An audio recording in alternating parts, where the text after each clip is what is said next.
Recording జై గురు పెట్టావా? స్వామి. జై గురు. జై గురు. గురు బ్రహ్మ గురుర్విష్ణు గురుర్దేవో మహేశ్వర. గురు సాక్షాత్ పరబ్రహ్మ తస్మై శ్రీ గురవే నమః. గురువే సర్వలోకానాం విషజే భవరోగిణాం నిదయే సర్వ విద్యానాం శ్రీ దక్షిణామూర్తయే నమః. బృహద్వాసిష్ట సిద్ధాంతం పూర్ణబోధోపదేశికం వెంకటేశ్వర యోగీంద్రం సద్గురుభ్యో నమో నమః. క్షరాక్ష ఆత్మానాత్మ అతీతమనిశం కేవలాత్మోపదేశికం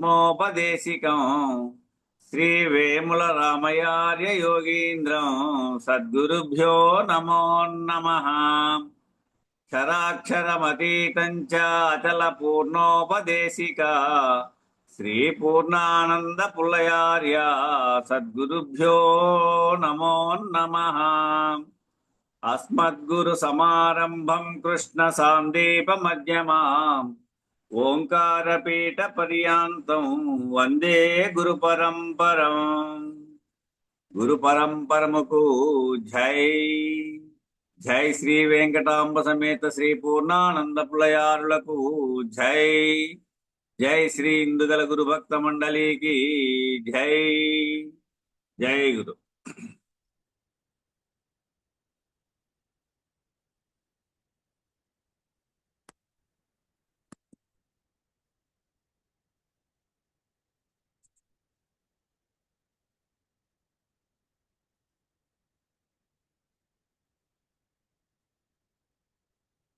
ఉప్పు తీసుకుంటాను.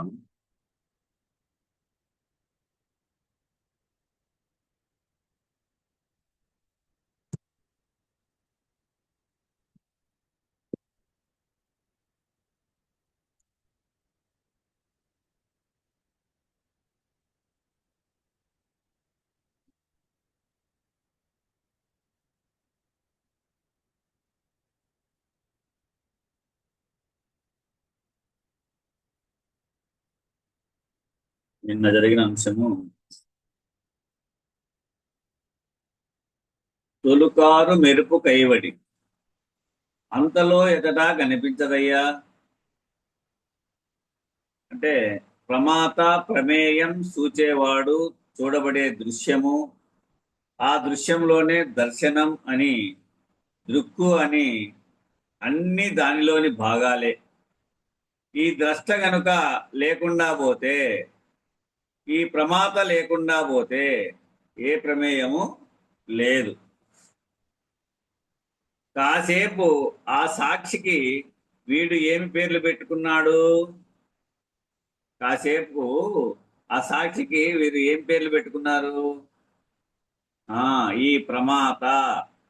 కాసేపు దేహాత్మ అన్నాడు, మరి కాసేపు పరమాత్మ, కాసేపు దేవుడు అన్నాడు, మరి కాసేపు ఈశ్వరుడు, కాసేపు జీవుడు, కాసేపు బ్రహ్మం అన్నాడు, కాసేపు ఆత్మ అన్నాడు. ఇట్లా ఆయా ప్రమేత పూరితమైనటువంటి నిర్ణయము అధ్యారూప పద్ధతిగా ఏ అధిష్టానాన్ని ఆశ్రయిస్తే ఆ అధిష్టానమే నేననే అభ్యాసం చేత, శ్రవణ మనన నిధిధ్యాసల బలము చేత నిర్ణయం పొందినటువంటి వాడు ఆ ఎరుకను తెలుసుకున్నాడు, ఆ అఖండ ఎరుక స్థితిని పొందుతున్నాడు.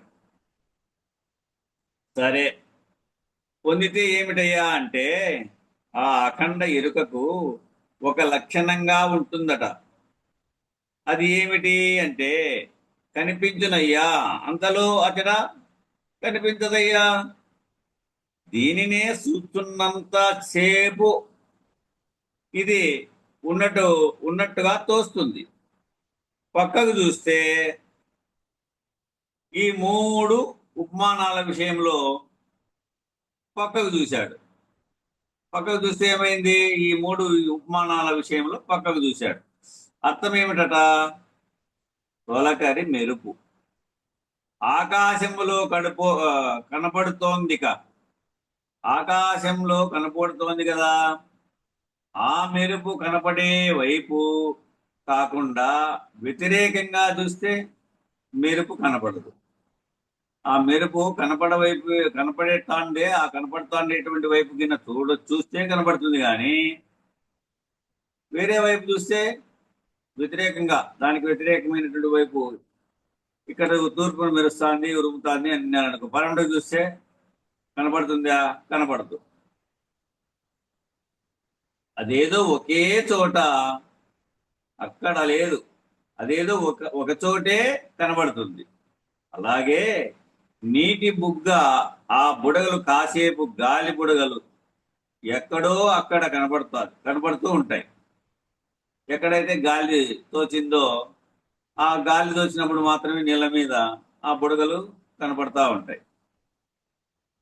మరోవైపు చూస్తే అక్కడ ఉండవు.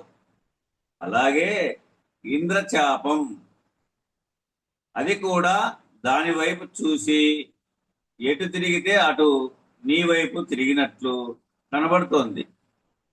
అదేది ఇంద్రధనస్సు. కానీ అపశ్యవ్య దిశలో సూర్యుడి వైపు తిరిగి అనుకోండి, అది కనబడదు. ఇది ఒక గొప్ప ఉపమానం అన్నమాట. ఇది గొప్ప సూత్రం. ఇందులో సూచన ఉంది. ఏమి? తనలో ఉన్నటువంటి తైజస్సుని ఎవరైతే గుర్తిరుగుతాడో, ఇక్కడ తనలో ఉన్నటువంటి తైజస్సుని ఎవరైతే గుర్తిరుగుతాడో, ఎక్కడున్నాడు తైజస్సు? జాగ్రత్తావస్థలో ఉన్నాడు తైజస్సుడు. విశ్వడు పొరపాటు, ఇది స్వప్నంలో ఉండేది తైజస్సుడు. విశ్వడు జాగ్రత్తావస్థలో ఉంటాడు. నేత్రస్థాన నిలయమై విశ్వడు అనే నామం గలవాడై నేత్రస్థాన నిలయుడై ఉంటాడు. అదే తైజస్సుడు స్వప్నావస్థలో సూక్ష్మ శరీరంతో కంఠస్థాన నిలయమై స్వప్నావస్థలో ఉంటాడు తైజస్సుడు. కాబట్టి తనలో ఉన్నటువంటి స్వప్న ప్రకాశాన్ని ఎవరైతే గుర్తిస్తారో వారు జాగ్రత్త, స్వప్న, సుషుప్తులు దాటుతారు. ఈ స్వప్నావస్థలో ఉన్నటువంటిది నిజమా అబద్ధమా అని నిర్ణయం కావాల. తైజస్సుని గుర్తించాల. ఆ తైజస్సుడు చేసేటువంటి వ్యవహారం నిజమా అబద్ధమా, ఇది కలగదా అనే నిర్ణయం కావాలి. మరి అది కళ అని నిర్ణయం ఎట్లా ఉండాలి? నీకు సదా సుషుప్తావస్థలో ఉండగలిగితే నీకు కళ తోచదు. ఎట్లుండల్లా? ఆ సుషుప్తి కూడా గురువాక్యం పైన గురి కలిగి ఉండడం. నిద్ర కాదు, అది నిర్నిద్ర కలిగి ఉండాలి. నిర్నిద్ర కలిగి ఉన్నప్పుడైతేనా నీకు ఆ స్వప్నావస్థలో చూసేటువంటివన్నీ తోచవు. నువ్వు వాటిపైన భ్రాంతి చెంది జాగ్రత్తలో ఊహల్లో పడి ఉంటే కదా, ఆ ఊహల్లో పడి ఉన్నప్పుడైతేనే నీకు కళలో వస్తాడు. ఊహల్లో లేనప్పుడే రాదు.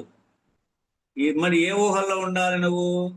గురువాక్యం అనేటువంటి ఊహంలో ఉండిపోతే, నిద్ర వచ్చే వరకు నీవు సచ్చు వరకు మది అందు మరవకోకుండా ఉండిపోతే అది కళ తోచదు. ఇంకా అందుకే నిద్ర అయితే కళ తోచదు, నిద్ర అయితే కళ తోస్తుంది.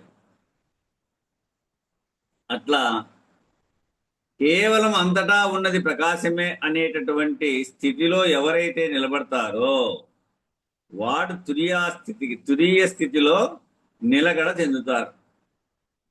ఎప్పుడైతే ఈ స్వప్నావస్థలో ఎవరైతే అంతటా ప్రకాశమే అనేటువంటి నిర్ణయం కలిగి ఉంటారో అప్పుడు మూడు వదిలేసి, జాగ్రత్త, స్వప్న, సుషుప్తులు మూడు లేవు, కేవలం అంతటా ఉన్నది ప్రకాశమే అనేటటువంటి స్థితిలో ఎవరైతే నిలబడతారో వారు తురీయ స్థితిలో నిలకడ చెందుతారు.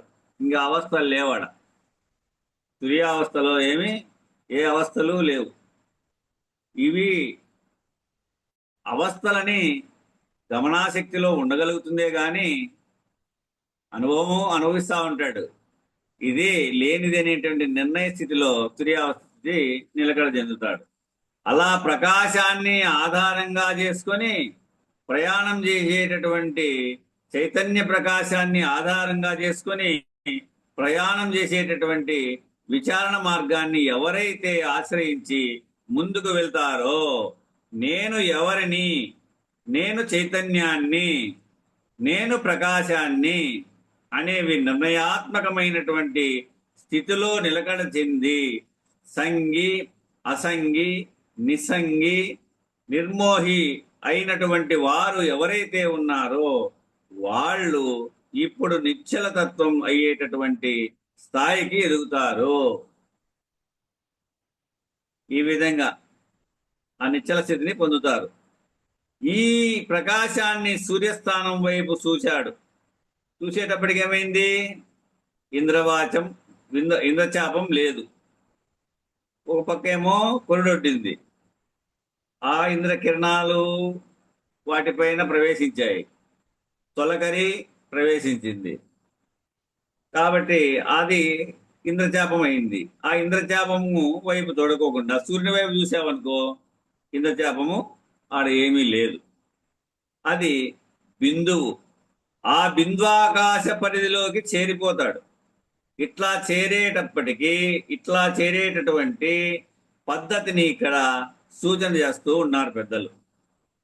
కలకాలం ఒక రీతి కలిగి ఉండది ఎరుక. అది కలకాలము కలిగి ఉందా? తొలకారి మెరుపు కైవడి అంతలో అతడ కనిపించదయ్యా అని చెప్పే కదా. అంతలో అతడ కనిపించదు. అందుకే మరీ సూచన ఒకటి ఇక్కడ ఉదాహరణకు తెలియపరిచి వాటి విషయాన్ని తెలియపరిచారు మనకు. కలకాలం ఒక రీతి కలిగి ఉండది ఈ ఎరుక. కలకాలము ఉండేది కాదు ఈ ఎరుక అని దాని లక్షణము ఒకటి ఉందట. ఏమని? ఆ ఎరుకకు కలకాలం. కలకాలం అంటే ఏమిటి? కళ ఉన్నంతసేపు అని చెప్తున్నారా? కలకాలం అంటే ఏమి? కళ ఉన్నంతసేపు అని చెప్తున్నారా? కలకాలం అంటే చిరకాలం, అచిరకాలం, ఈ పరిమితి నుండి ఈ పరిమితి వరకు అంటే రాకడా పోకడా. అంటే అచిరకాలం, చిరకాలం. చిరకాలం అంటే శాశ్వతంగా ఉండడం, ఎల్లకాలము ఉండడం. అచిరకాలం అంటే ఒక పరిమితి, ఒక చోట నుంచి కొంతకాలం నుంచి కొంతకాలం వరకు ఉంటుంది అని. ఈ పరిమితి నుండి ఈ పరిమితి వరకు అంటే రాకడ పోకడ. ఈ కాలంలో వచ్చింది, ఈ కాలంలో పోయింది. ఈ కాలం వరకు ఈ కాలంలో వచ్చింది, ఈ కాలం వరకు ఉంది అనే విషయమా అని ఇక్కడ క్వశ్చన్. పుట్టుట, పోవుట, ఇలాంటి లక్షణాలతో కూడుకున్న విధానము అంతా కూడా కాసేపు కొద్దిసేపు ఆడేటటువంటి ఆట. ఇదంతా కలకాలం ఉండదు. ఈ ఆట ఎల్లప్పటికీ శాశ్వతము కాదు. ఉండుట అనేది బయలుకు మాత్రమే లక్షణం. ఈ ఉండుట అనేది బయలుకు మాత్రమే లక్షణం. కాసేపు ఉండి కాసేపు లేకపోవడం ఎరుక లక్షణం. ఈ ఎరుకకు ఒక లక్షణం ఉంది అని చెప్పా పైన. ఆ లక్షణం ఏదప్ప అంటే కాసేపు ఉండి కాసేపు లేకపోవడం ఎరుక యొక్క లక్షణం. కాబట్టి కలకాలం ఒక రీతి కలిగి ఉండదు ఈ ఎరుక. కలకాలం ఒక రీతి కలిగి ఉండదు ఈ ఎరుక. ఇంకో లక్షణం కూడా ఉంది దీనికి. ఒకవేళ ఉన్నా అది ఒక రీతిగా ఉండదు. ఒకవేళ ఉన్నా కానీ అది ఒక రీతిగా అయితే ఉండదు. కాసేపు ఒక రీతిగా ఉన్నట్లు కనబడుతుంది, కాసేపు అది ఏక ద్వి బహు అయిపోతుంది, ఒకటిగా తోస్తుంది.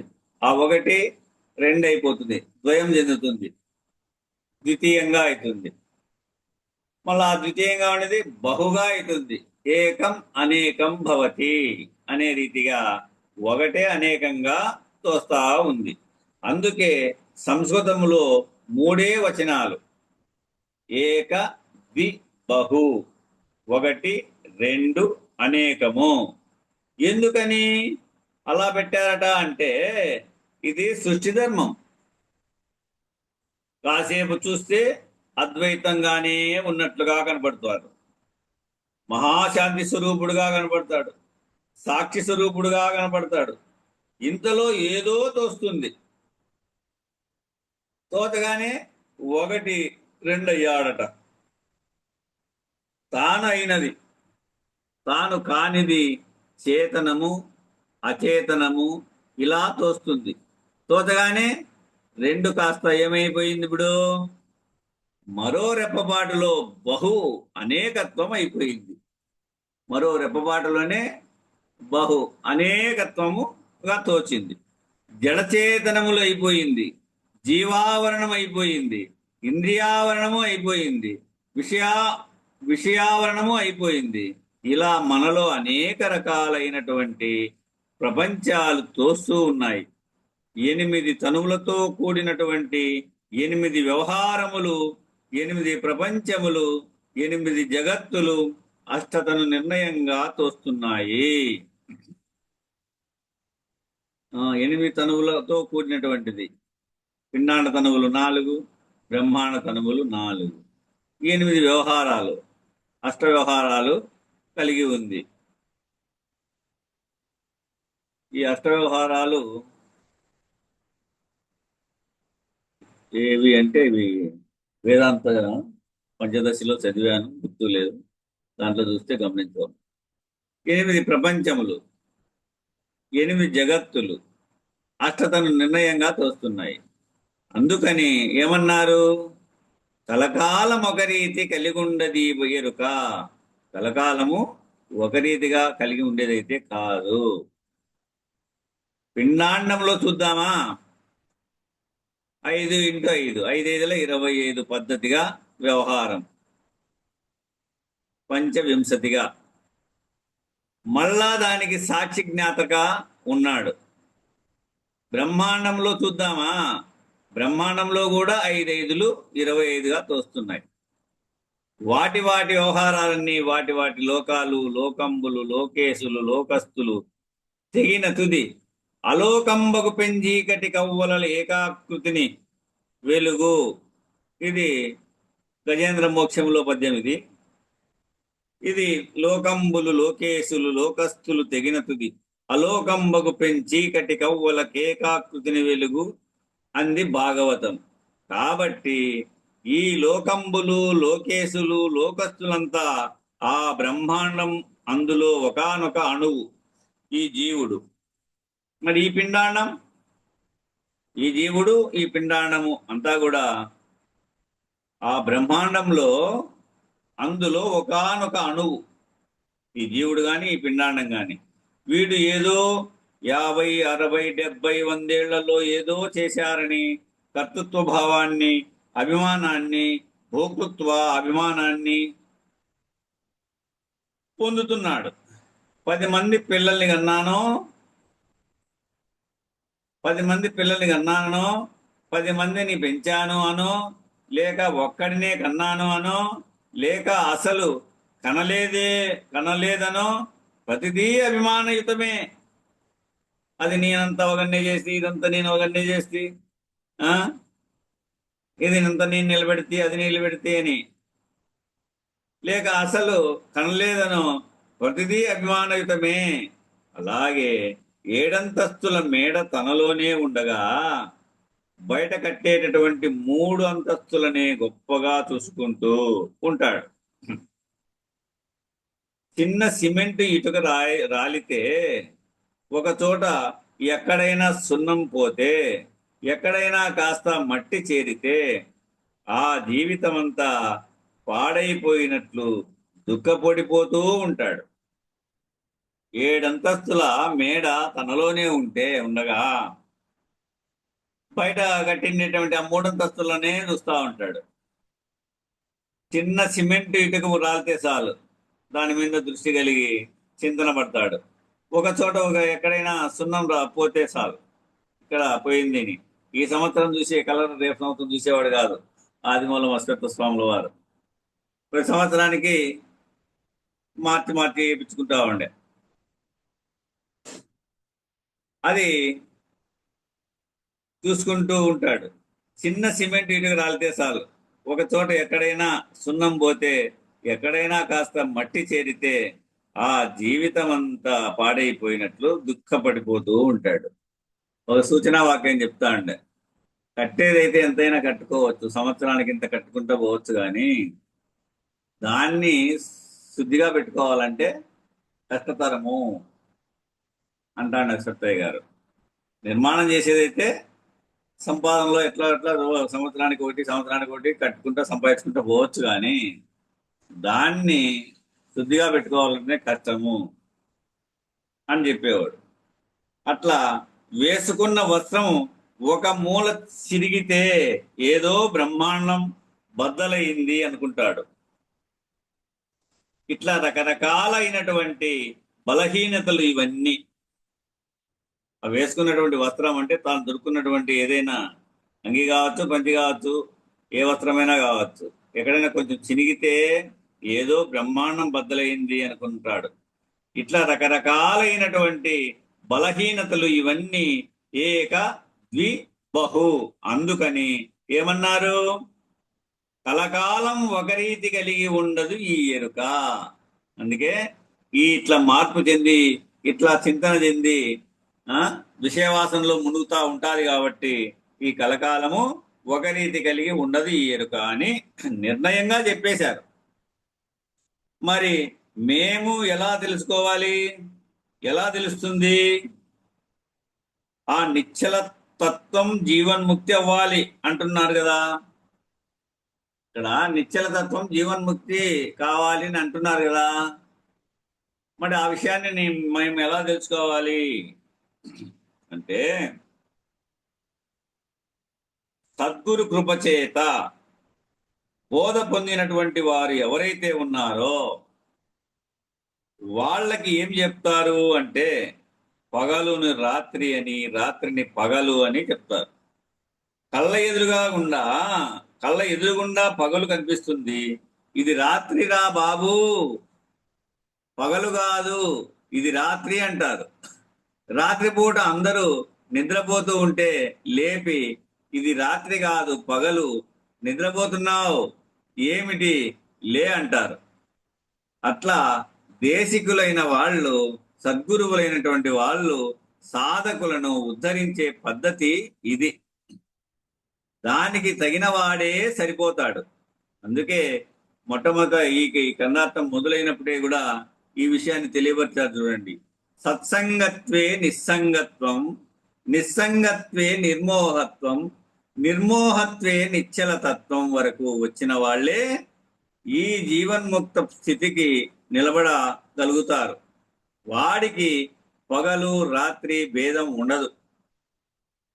ఆ పగలు రాత్రి తేడా లేకుండా ఉండేటటువంటి లక్షణంతో ఉంటారు. ఎందుకని అంటే మరలా ఇక్కడ ఆ ఉపమానం వేశారు. ఏమి ఆ ఉపమానము అంటే, ఆ జీవన్ముక్తికి సంబంధించినటువంటిది. వాడికి పగలు ఏదో రాత్రి ఏదో తెలియదట. తిలకింప పవలు రాత్రి తిరుగు విధమున.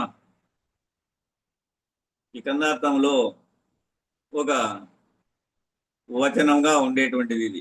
తిలకింప పవలు రాత్రి తిరుగు విధానమున అంటే మన లోపల దీనికి సర్కాటి ఎల్ క్లాక్ అని విజ్ఞాన శాస్త్రము ఒక పేరు పెట్టింది. సర్కాటి ఎల్ క్లాక్ అంటే మన మైండ్లో ఒక క్లాక్ పనిచేస్తూ ఉంటుంది. బ్రెయిన్లో దాని పేరు సర్కాటి ఎల్ క్లాక్ అని కూడా అంటాము. అంటే పగలు టైములో పగలుగా ఎలా పనిచేయాలో దానికి తెలుసు, రాత్రి టైంలో రాత్రి ఎలా పనిచేయాలో దానికి తెలుసు. అందుకని దానికి ఇన్వలేటరీ బ్రెయిన్ అని చిన్న మెదడులో ఉంటుంది. ఎవరికైతే ఇది చెడిపోతుందో వాడికి దాన్ని అల్జీమర్స్ అంటారు. దాని మీద బ్లాక్ అనే సినిమా కూడా వచ్చింది. వాళ్ళకి పగలు రాత్రి తేడా తెలియదు. కాబట్టి అందరినీ ఇప్పుడు ఈ వ్యాధిగ్రస్తుల కమ్మని చెప్పడం లేదు. అందరూ కలిసి ఈ వ్యాధిగ్రస్తులు కావాలని చెప్పడం లే. తెలిసి పగలు రాత్రిని అధిగమించాలి. తెలిసి పగలు రాత్రిని కూడా అధిగమించాలి. ఆ భేదాభావం పోగొట్టుకోవాలి. ఇది రాత్రిలో ఉన్నాను, నాకు ఈ రాత్రిలో అయితే కార్యక్రమాలకు రాలేను, నేను నిద్రకు తట్టుకోలేను, నాకు అనారోగ్యంగా ఉంది అనేటువంటి విషయాలు చెప్తా ఉంటారు చాలా మంది పెద్దలు. అట్లా శరీరం అట్లా అనుకూలించలేకపోతుంది. కాబట్టి ఏం చేయాలి అంటున్నాడు? ఈ వ్యాధిగ్రస్తులు కమ్మని చెప్పడం లేదు. తెలిసి పగలు రాత్రిని అధిగమించాలి. ఆ భేదాభావం పోగొట్టుకోవాలి. ఏకంగా ఉండే స్థితిలో నిలకడ చెందాలి.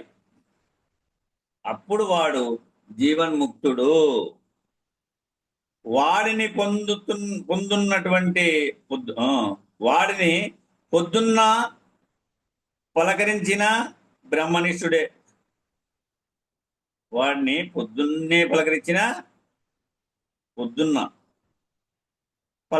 బ్రహ్మనిష్ఠుడే. మధ్యాహ్నం ఇది పొద్దున పలకరించిన బ్రహ్మనిష్ఠుడే. మధ్యాహ్నం సాయంత్రం పలకరించిన బ్రహ్మనిష్ఠుడే. గాఢ నిద్రలో పలకరించిన బ్రహ్మనిష్ఠుడే. వాడి బ్రహ్మనిష్టకు ఏ చెరుపు ఉండదు, ఏమీ తోయదు. ఇంకా పరమునందు నిలబడి ఉంటాడు. పరం బ్రహ్మ నిత్యం తదేవాహమస్మి. ఇది పరం బ్రహ్మ నిత్యం తదేవాహమస్మి అంటే గురువాక్యోపనిషత్తు దీంట్లోది. ఏది? గురువాష్టకంలో తతఃకిం అని వస్తుంది. గురువాష్టకం.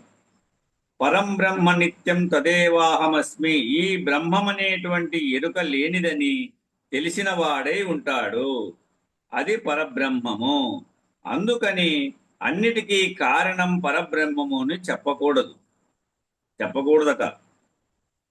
అంతటా ఉన్నది బ్రహ్మ పదార్థము అనవచ్చును, కానీ అంతటా ఉన్నది పరబ్రహ్మము అనరాదు. అది లేని ఎరుక పద్ధతి, ఇది ఎరుక పద్ధతి. ఏది లేని ఎరుక పద్ధతి? దీంట్లో అంతటా ఉన్నది బ్రహ్మ పదార్థము అని అనవచ్చు, కానీ అంతటా ఉన్నది పరబ్రహ్మము అనరాదు. అంటే ఆ బ్రహ్మ పదార్థము అది లేని ఎరుక అవుతుంది, లేని ఎరుక పద్ధతి. ఈ పరబ్రహ్మము ఇది ఎరుక పద్ధతి. ఉన్నది పరబ్రహ్మము అనేది ఎరుక పద్ధతి. అందుకని ఏమి చెప్పారు? తిలకింప అంటే చూడటం. తిలకింప అంటే వినటం అని కూడా భావన చెందుతారేమో. తిలకింప అంటే చూడటం. బయలు దృష్టితో చూసినటువంటి వాడు ఎవడైతే ఉన్నాడో వాడికి ఏమైందట? పవలు రాత్రి తిరుగు విధమున. ఎట్లయితే రాత్రి అయి మళ్ళా పగులు వస్తా ఉందో, పగులై మళ్ళా రాత్రి వస్తా ఉందో, ఆ విధంగా వెళ్ళాం, అంతరిక్షంలోకి వెళ్ళాం. పవలు రాత్రి తిరుగు విధమున అంతరిక్షంలోకి వెళ్ళాం. అంతరిక్షం నుంచి చూశాం, ఏమైందట? అప్పుడు సూర్యుడు ఒక ప్రక్క ప్రకాశిస్తూ కనబడ్డాడు. భూమి కూడా చంద్రుడి వలె కనబడుతున్నాడు. చంద్రుడు కూడా చంద్రుడి వలె కనపడుతున్నాడు. ఇప్పుడు భూమి ఒక పక్క భాగమంతా పగలు, ఒక పక్క భాగమంతా రాత్రి ఉంటూ మనకి స్పష్టంగా కనబడుతోంది. ఎట్లయితే అమెరికాలో రాత్రి అయినప్పుడు మనకు పగలైనప్పుడు రాత్రి అవుతా ఉంది కదా. అప్పుడు ఆ పక్కకు పోయినాడు, ఆ పక్కకు సూర్యుడు పోయినప్పుడు ఈ పక్కకు చంద్రుడు వచ్చినాడు, ఈ పక్కకు చంద్రుడు సూర్యుడు ఉన్నప్పుడేమో ఆ పక్కకి చంద్రుడు పోయినాడు. అట్లా ఇప్పుడు భూమి ఒక పక్క భాగమంతా పగలు, ఒక పక్క భాగమంతా రాత్రి ఉంటూ మనకి స్పష్టంగా కనబడుతోంది. ఈ పగలు రాత్రి ఎలా తిరుగుతున్నాయో భూభ్రమణం చేత మనకు తెలిసిపోతుంది అంతరిక్షం నుంచి చూస్తే. మరి ఆ బయలు స్థితి నుంచి చూస్తే అట్లాగే అనంత విశ్వం కూడా కాసేపు ఉండి కాసేపు లేనట్లు, కాసేపు పగులుగా ఉండి కాసేపు రాత్రి అయినట్లు. పగలు శాశ్వతం కాదు, రాత్రి శాశ్వతం కాదు. దీనికి బ్రహ్మ నిర్వాణం అని పేరు పెట్టారు. అంటే బ్రహ్మనందు ఒక పగలు యందు అన్ని పుట్టాయట. అంటే బ్రహ్మనందు ఒక పగుల యందు అన్ని పుట్టాయంట. రాత్రి బ్రహ్మకు ఒక రాత్రి వచ్చిందట, అన్ని పోయాయట. అంటే ఈ సృష్టి ఆరంభము నుంచి జరిగేదంతా ఒక పగులు బ్రహ్మకు. ఇది ఎప్పుడైతే సృష్టి అంతం జరుగుతుందో ఈ 5 పంచభూతాలు ఒక్కసారి ప్రబలించినప్పుడు లేకపోతుంది ఇది. అప్పుడు ఎప్పుడైతే లేకపోతుందో అప్పుడు ఏమైంది, ఒక రాత్రి. అది అంతా చీకటిమయమై పోయినప్పుడు ఒక రాత్రి అంట. ఎవరికి? బ్రహ్మకు. కాసేపు పగులుగా ఉండి కాసేపు రాత్రి అయినట్లు మనకు అట్టనే పగులు శాశ్వతము కాదు, రాత్రి శాశ్వతం కాదు. దీనికే బ్రహ్మ నిర్వాణం అని పేరుంది. అంటే బ్రహ్మనందు ఒక పగులు యందు అన్నీ పుట్టాయట. రాత్రి బ్రహ్మకు ఒక రాత్రి వచ్చిందట, అన్నీ పోయాయట. ఇట్లా బ్రహ్మగారికి ఆయుర్దాయం గురించి బ్రహ్మ పురాణంలో చెప్పబడింది. ఈ ఆయుర్ధారం ఎట్లా అంటే ఈ బ్రహ్మకు ఎట్లా ఉందంటే ఆ బ్రహ్మ పురాణంలో చెప్పింది. 18 పురాణాలు ఉన్నాయి కదా, ఆ 18 పురాణాల్లో బ్రహ్మ పురాణంలో ఈ విధంగా చెప్పబడింది. సరే, అలా ఏదైతే చెప్పిందో ఆ నిర్ణయం దాని వెనకాల సూచనలు ఎలా ఉన్నాయంటే అనంత విశ్వంలో బ్రహ్మగారికి ఒక పగులుగా బ్రహ్మాండాలు పుట్టాయి. ఒక రాత్రిలో ఆ బ్రహ్మాండాలు పోయాయి. అనంతమైనటువంటి కాల గమనాన్ని అక్కడ సూచిస్తున్నారు. అంటే మనం నిజానికి కాలాన్ని ఎలా లెక్క పెడుతున్నాము? ఒక జీవుడు ఒక శరీరంలో తాను పుట్టిన తర్వాత పుట్టినటువంటి దాన్ని ఆధారంగా తీసుకొని దాన్ని ఆధారంగా పట్టుకొని సూర్యాగమనాన్ని ఆధారంగా చేసుకొని మన భూమి యొక్క పరిభ్రమణాన్ని ఆధారంగా చేసుకొని సూర్యోదయం నుంచి సూర్యాస్తమయం వరకు, మరలా సూర్యాస్తమయం నుంచి సూర్యోదయం వరకు లెక్కగట్టుకొని దాన్ని కాలాగమనము అనేటువంటి పేరుతోటి కాలాన్ని లెక్క చేసుకున్నాడు. అది కూడా ఈ భూమి మీద ఒక జీవి, ఒక మానవుడు. మిగిలిన జీవరాశులకు కాలంతో లెక్కలేదు, శ్వాసతోనే లెక్క. ఇంకా సూక్ష్మజీవులు ఉన్నాయి, వాటికి అది కూడా లేదు. అవి లిప్తకాలం మాత్రమే జీవించేది. లైట్ పురుగులు వస్తాయి, ఆ జాములో వాటి జీవితము అయిపోతుందంటే ఆ జాములో వాటికి రాకడా పోకడా అయిపోతుంది, రావడము పోవడం అయిపోతుంది. అవే ఉసుళ్ళు. కొన్ని ఇంకా అధ్వాన్నం, రెప్పపాటే ఉంటాయి. అమీబా ఉంది, రెప్పపాటే జీవితం దండి. రెప్పపాటులో అది మిలియన్లు అయిపోతుంది. అలాగే అక్టోపస్ అని ఒక జలచరం ఉంది. ఆక్టోపస్ ఆ తల్లి 40 రోజుల పాటు గుడ్లు పెట్టి పిల్లలు చేస్తుంది. గుడ్లు ఎక్కడ పెడుతుందంటే సముద్ర గర్భ మధ్యంలో నేల మీద పెడుతుంది. అక్కడ అతి శీతలంగా ఉంటుంది. అతి శీతలంగా ఉన్నప్పుడు గుడ్లు పొదగడానికి వీలు కాదు. అది ఏం చేస్తుందంటే ఆ గుడ్లను పుచ్చుకొని తన దేహంలో ఉత్పన్నమయ్యే అతిపెద్ద ఉష్ణోగ్రతని వాటికి అందిస్తుంది. ఆ గుడ్లు పెట్టి ఆ గుడ్లను తనలోనికి తీసుకుంటుందంట. అతి శీతలంగా ఉన్నప్పుడు గుడ్లు పొదగడానికి వీలు లేదు. అది ఏం చేస్తుందంటే ఆ గుడ్లను పుచ్చుకొని తన దేహంలో ఉత్పన్నమయ్యే అతి కొద్ది ఉష్ణోగ్రతల్ని వాటికి అందిస్తుంది. అందించి అందించి అందించి ఏం చేస్తుంది, ఆ అందించే క్రమంలో తాను ఆహారం స్వీకరించడం మానేస్తుంది. శ్వాసించడం, జీవక్రియలన్నీ అన్నింటినీ దానికే వినియోగిస్తుంది. ఆ పిల్లలకే, ఆ గుడ్లకే శ్వాసించడం కానీ జీవక్రియలన్నీ కూడా అన్నిటినీ దానికే వినియోగిస్తుంది. అవన్నీ పిల్లలు అయ్యేటప్పటికీ ఇది మరణించేస్తుంది, తేలుగదా మరణించినట్లు. 40 రోజులలో దాని జీవితము అయిపోతుంది అది. ఇట్లా క్రికోడియల్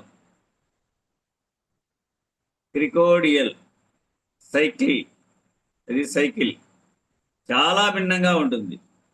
జీవ రణంలో అది అమీబా నుండి ఓ పెద్ద మన పేడగంప కంటే ఎక్కువ వెడల్పు ఉంటుంది రౌండ్గా. ఉమ్, అన్ని పక్కలకు కాళ్ళు వచ్చింటాయి దానికి. 8 అవును. 7 ఇట్లా పొడవుగా పాముకు వచ్చినట్టు అట్లా వచ్చింటాయి. ఆ కింద పక్కన నీళ్ళల్లో పాకుతా పోతుంది. ఈ పక్క పక్కకు గాలంటే ఆ పక్కకు ఉండే కాళ్ళు పనిచేస్తాయి. మట్టిలోకి ఈడ్చుకుంటూ పోతాయి అవి. ఉమ్, దాన్ని అది ఏం చేస్తుందంటే అది పోయి గుడ్లు పెట్టించి సాధారణంగా అది బయటికి రాదు. ఈ ఉమ్, చేపలు ఇవన్నీ బయటకు వచ్చినట్టు రాదు అది.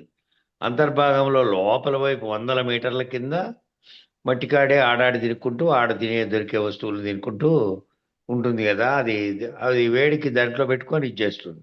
ఎప్పుడైనా పెద్ద పెద్ద స్టీమర్లలో పోయినప్పుడు పెద్దవి వేస్తారే వలలు, ఇట్లా పైన ఆ, నుంచి క్రేన్లతో బీకే వలలు ఉంటాయి. ఉమ్, అట్లా తప్పుడు తినలేకపోతే దాన్ని కూడా ఇడిచిపెట్టరు. బయటికి తీసుకొచ్చి మొత్తం అంతా దాని ఇవన్నీ కాళ్ళు అవన్నీ తొలగించేసి దాంట్లో ఉండే మాంసం అమ్ముకోవడమే మానవుడు. ఉమ్. అట్లాంటివి పడుతుంటాయి దాంట్లో కూడా. అవి 40 రోజుల్లో మరణించినప్పుడు కూడా పైకి తేలుతాయి అన్న. ఉమ్, ఉమ్. చనిపోయినప్పుడు చనిపోయినోడు కూడా పైకి చనిపోయినోడు నీళ్ళలో. పైకి తేలితే అంటే పైకి తేలి ఇక్కడేం రావు ఒడ్డుకు. అవి చాలా భాగం ఆక్టోపస్ అంతా కలిసి ఒక మహా మహా అంటే ఒక 40 50 కేజీలకు మించేం ఉండదు. ఉమ్, అందువల్ల ఈ పెద్దవి షార్క్ చేపలు ఉంటాయి చూడు, ఒకవేళ ఏదన్నా చనిపోయి కనపడితే దాన్ని మింగేస్తాయి. ఉమ్. అవి అట్లాంటి మింగేస్తాయి పెద్ద చేపలు. పెద్ద పెద్ద షార్క్ చేపలని రంపపు నోరు ఉంటుంది అవి. అవు. అవి తినేస్తాయి. బయట ఆక్వేరియంలో పెంచుకుంటారు కూడా ఉమ్, ఈ ఆక్టోపస్ అనే దాన్ని. ఉమ్. ఇది క్రికోడియల్ సైకిల్ అని ఇచ్చాడు ఇక్కడ. CIRCODIAL, క్రికోడియల్ ఆ, సైకిల్. అదే దాంట్లో తిరిగేటువంటి వలయం 3 ఓలయం. కాలాలకు సంబంధించి. భిన్నంగా ఉంటుంది. జీవావరణంలో అమీబా నుండి మనిషి వరకు. కాబట్టి జాగ్రత్తగా గమనిస్తే ఈ పగలు రాత్రి చాలా విశేషం అయినటువంటి ప్రభావం ఉంటుంది జీవుల మీద.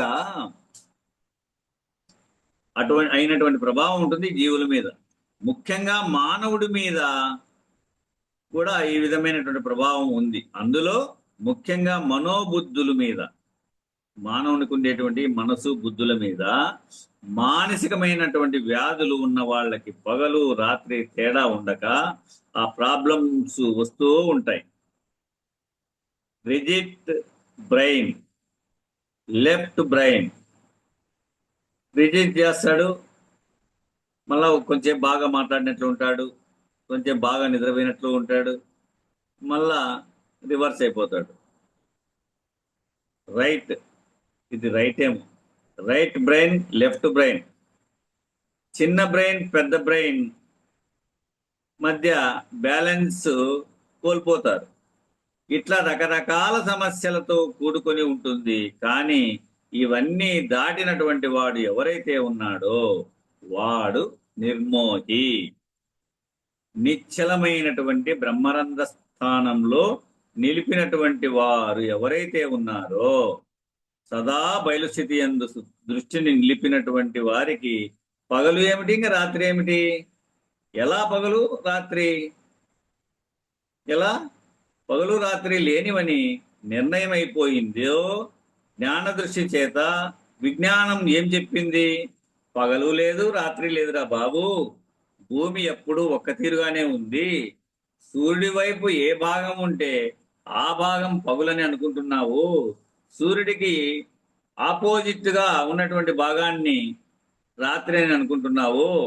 చిన్నప్పుడు 1వ క్లాసులోనే ఒక లైట్ పెట్టి దాని ఎదురుగా ఒక గ్లోబు నుంచి పగలు రాత్రి సిద్ధాంతాన్ని అర్థమయ్యేటట్లుగా చెప్పేశారు. ఎక్కడో అంతరిక్షంలోకి వెళ్ళి చూడకుండా నమూనా పద్ధతిగా అలా ఎప్పుడైతే మనకు జ్ఞానం వచ్చేసిందో అప్పుడు మనం ఏమీ దానికి లొంగలేదు. ఆవరణరహితంగా జీవించడం నేర్చుకున్నాం. ఒక ఆవరణంలోనే ఉండి జీవించేటువంటిదేమో జీవ భ్రాంతితో. మరి జ్ఞానం ఏం చేశాడు? ఆవరణరహితంగా నిరావరణ స్వరూపాన్ని తెలియబడి జీవించడం ఇప్పుడు నేర్చుకున్నాం. ఇప్పుడు మనము ఎంత దాకా వెళ్ళిపోయాము అంటే, రాత్రిపూట బాగా ఖర్చు పెట్టి విద్యుత్ శక్తికి బాగా ఇబ్బంది వచ్చేస్తోందని మనమే కృత్రిమమైనటువంటి చందమామను, ఒక్కో దేశం ఒక్కో చందమామని పెట్టేసుకుంటే అది సూర్యుని యొక్క ప్రతిఫలాన కాంతిని స్వీకరించి మనం ఆ విద్యుత్ శక్తిని వినియోగించుకోవడం తగ్గించేసుకోవచ్చు కదా. అంటే స్ట్రీట్ లైట్లు తీసివేయవచ్చు కదా. ఇలా సరిగ్గా రకరకాల ఆలోచనలు ఇది మానవుడికి. ఆ వాళ్ళు 10 ఏళ్ల క్రితం రాసినారేమైనా. ఆ ఇప్పుడు అందుకే అనేది కవులు దార్శనికులు కొంత ఊహాశక్తి అనేది వాళ్ళల్లో అంతర్గతంగా ఉండి బయటకు వచ్చింటాయి ఇటువంటి వాక్యాలు అని. అవును. కరెక్ట్గా వారం కిందటే ఇప్పుడు అమెరికా ప్రభుత్వం దాని అప్రూవల్ కోసం రూపకల్పన చేస్తోంది ఓ బిల్లు. అది పార్లమెంట్లో అప్రూవల్ పొందితే పైన మొత్తం ప్రపంచానికి పైన సూర్యునికి దగ్గరగా ఉండే విధంగా ఇప్పుడు ఈ చంద్రుడు ఎంత స్టేజిలో ఉన్నాడో అంత స్టేజిలో ఉండేటట్టుగా ఒక విశాలమైనటువంటి మిర్రర్ అద్దాన్ని నిర్మించి అక్కడ పెట్టాలని చూస్తోంది. ఉమ్. రాత్రిపూట చంద్రుడు లేకపోయినప్పటికీ, చంద్రుడు లేకుండా ఉండే రోజులు కొన్ని ఉంటాయి కదా, మొత్తం ఉమ్. వెన్నెల ఏ విధంగా ఉందో భూమి మీదకి ఆ వెలుగు అట్లా పడేటట్టు, అట్లా పడాలి అని చెప్పి అట్లా అనేక చోట్ల ఓ పెద్దవి ఇట్లాంటివి తయారు చేస్తే ఆ వెలుతురు వెన్నెల్లాగా మళ్ళీ దాని మీద రిఫ్లెక్ట్ అయి పడుతుంది. ఆ రిఫ్లెక్ట్ అయి పడేటివి ఈ ఆ. సూర్యకాంతిని తీసుకొని కరెంట్ ఉత్పత్తి చేసే వాటి మీద పడితే మళ్ళీ తిరిగి సూర్యకాంతితో ఉత్పత్తి అయ్యేది రాత్రిపూట ఆగిపోకుండా నిరంతరం కరెంటు వస్తుందా అనే పరిశోధనలతో చేశారు. లైట్ను ప్రసరించి దాంట్లో నుంచి వస్తుంది కాబట్టి రాత్రి కూడా కరెంట్ ఉత్పత్తి చేసి ఆ సూర్యరశ్మిలో నుంచి చేయాలని చెప్పి దానికి ప్రపోజల్ పంపించారు. ప్రభుత్వం ఆమోదిస్తే దాని మీద దాదాపు కొన్ని వేల కోట్లు ఖర్చు పెట్టడానికి అమెరికా సిద్ధంగా ఉంది అన్నట్టు. అవును. ఇట్లా టెక్నాలజీకి సంబంధించి అది ఇప్పుడు ఈయన ఇందాక ప్రస్తావించిన అంశం చూడు, ఆ. భవిష్యత్తులో ఇట్లా చేస్తారేమో అనే దానికి ఇది అనుగుణంగా ఉంది చూడు ఇప్పుడు చెప్పింది. ఇంకా వారమే అయింది ఈ వార్త అక్కడ చదివి మేము అమెరికాలో. ఇది 10 ఏళ్ళ కిందటే దీంట్లో రాసి పెట్టాడు ఈయన. భవిష్యత్తులో ఇట్లా ఉండొచ్చేమో అన్నట్టు. ఉమ్. సరే, కాలము సరిపోయింది నా. బలో శ్రీ సద్గురు మహారాజ్ కి జై. జై శ్రీ వెంకటాంబ సమేత శ్రీ పూర్ణానంద పులయారులకు జై. జై శ్రీ ఇందుగల గురు భక్త మండలికి జై. జై గురు.